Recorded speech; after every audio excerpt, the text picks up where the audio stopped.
Welcome Insiders to Tech Inside, I'm your host Eric. So on today's video, we're going to be doing a review of my USB mixer, which is the Bellringer Q802 USB.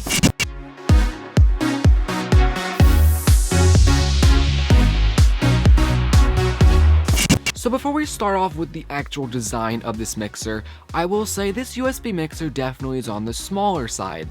It's not the smallest, but it's definitely also not the biggest. It only has 2 XLR inputs, which for me, I'm fine with just 2 XLR inputs. So I can have 2 microphones, and I could also have adapters and whatnot and use some dynamic mics with just a 1/4-inch jack.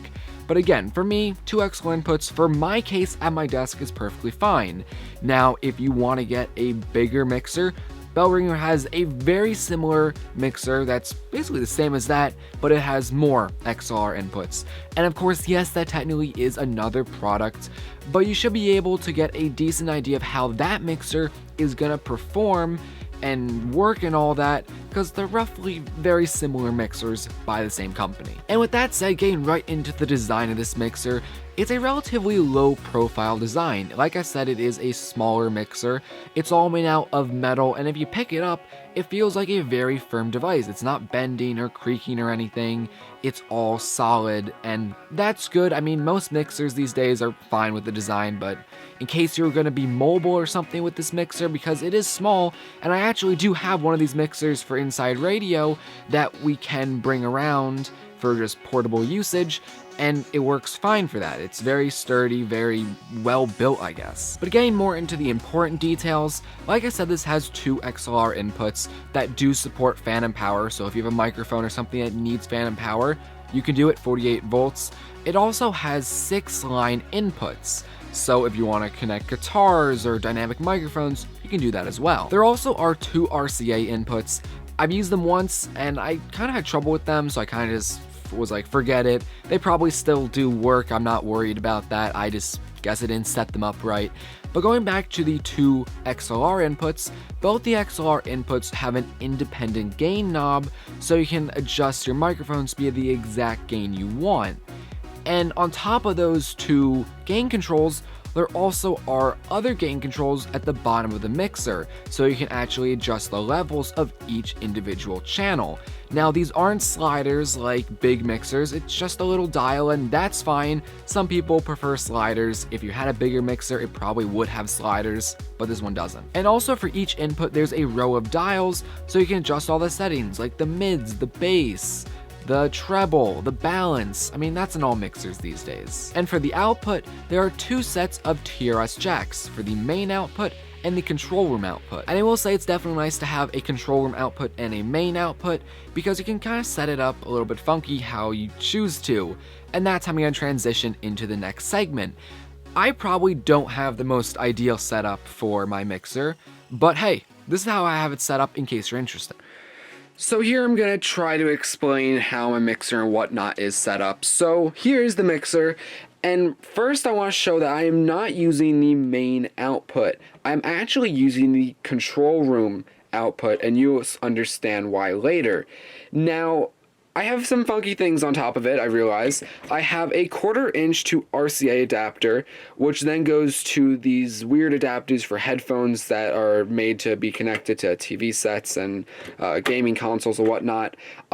These 2 RCA plugs go to this wire, which then go to my receiver down here, which are for all these speakers. I then have another RCA adapter, which then goes to this 3.5mm plug. So if I don't want to use the receiver down here in these speakers, I can just plug in a simple headphone setup, whatever, to this. So I don't know, it's probably not the most ideal setup, but that's how I do it. I realize I do have a phone's output or headphones output right there, but oh well, this is what I'm doing. Moving on, then I have all the inputs. So I have a mic connected right here, and I can adjust all the parameters, and the microphone is up here, it's a shotgun mic. I then have other plugs, like here I have another RCA and 1/4-inch adapter, which go to a aux cord for the iPhone, so I can just play music from my iPhone. I don't have enough of these adapters, so I picked up this other adapter, which is an 1/4-inch to 3.5mm plug, which then actually goes to this computer, which we'll get back to in a minute. So again, these are just all the inputs, nothing fancy. I mean, if you know audio, this is pretty simple. Moving on though, once you add a computer into this, it gets a little bit more complicated. So realize right now the output of my computer is this USB device, which is the mixer, because the mixer is USB. So if I play music, you hear the music. It's going through the device, and we aren't using the main mix. We're just using the control room, so we can adjust the volume here, and that's great, whatever. The thing with a mixer, though, is it's beneficial to actually be able to record with it. And if I go to the input here, there's nothing going on. And hey, I want to talk into the microphones. Let me turn up the mic all the way. Oh, you don't hear anything. Ignore the phone. Sorry about that, but you get the point. None of these inputs are working, and why? That's because the mixer right now is only acting as a pass-through device, pretty much. Audio from the Mac is going through USB into the mixer, and that's that. It's being sent out to the receiver, and that's that. I don't have any control here. But let's change that, because that's not good. So if you want to, use this as just a simple pass-through device, that'll work, but there's more to a mixer than that. So we're going to go to the output here, and we're going to change it to the headphone port. Now we can't hear everything, because for some reason all these aren't working. The reason why is because right now I have two main mix turned off, and I want to leave it like that, but I have two headphone and control room turned on. So I'm going to turn that off, and now we have enabled the entire device. So if we bring up audio, and you have to also bring up the main mix, now we hear things, and now we can go to the input of this computer, and oh wait, we can hear stuff. Oh, it's amazing. I could also now play my iPhone if it wants to turn on. So we could play the iPhone. Okay, so now the iPhone's playing, so if we bring that up, now that's playing, and now I want to bring up the microphone now, so I could tap on the microphone. You might not be able to hear that, but it is turned on. Let's not try to blow your eardrums out. Yeah, I can hear it. I don't know if you can, but okay, so now everything is enabled. You can hear everything, and you can see everything now that the mixer hears is going through and going into the input here.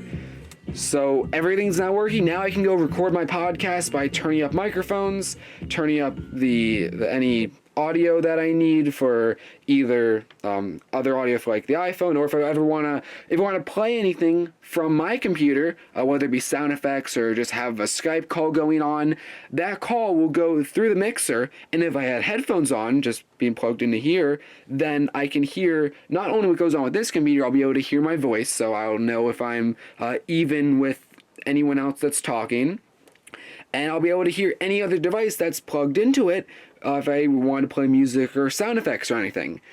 So I hope that kind of helps. I don't 100% know if that helped, but that is the setup. I have the mixer, the computer. Basically, if you want to record anything, just don't have anything. You can't have audio going through the USB device to the mixer.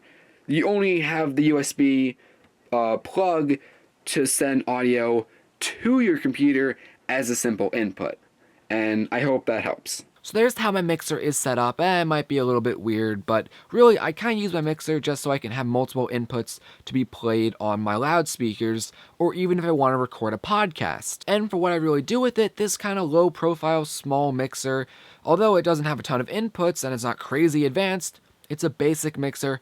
It works. The preamps on it and audio quality sound excellent, so I really have nothing to complain about. Again, it's a mixer, you can only talk about it so much.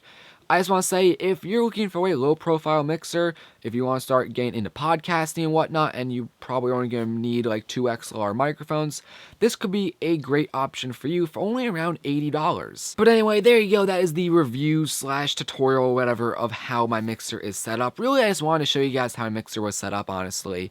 I mean, again, it's a mixer. There's only so much you can talk about it. Just know that audio quality sounds good, and there's a decent amount of versatility with this product. Anyway, if you want to see any other things in terms of this mixer or anything like that, let me know in the comment section below. Anyway, guys, that is the video for today. So like this video, subscribe, share the friends, help the channel any way you can. Anyway, guys, my name's Eric. This is Tech Inside, and I'll see you in another video.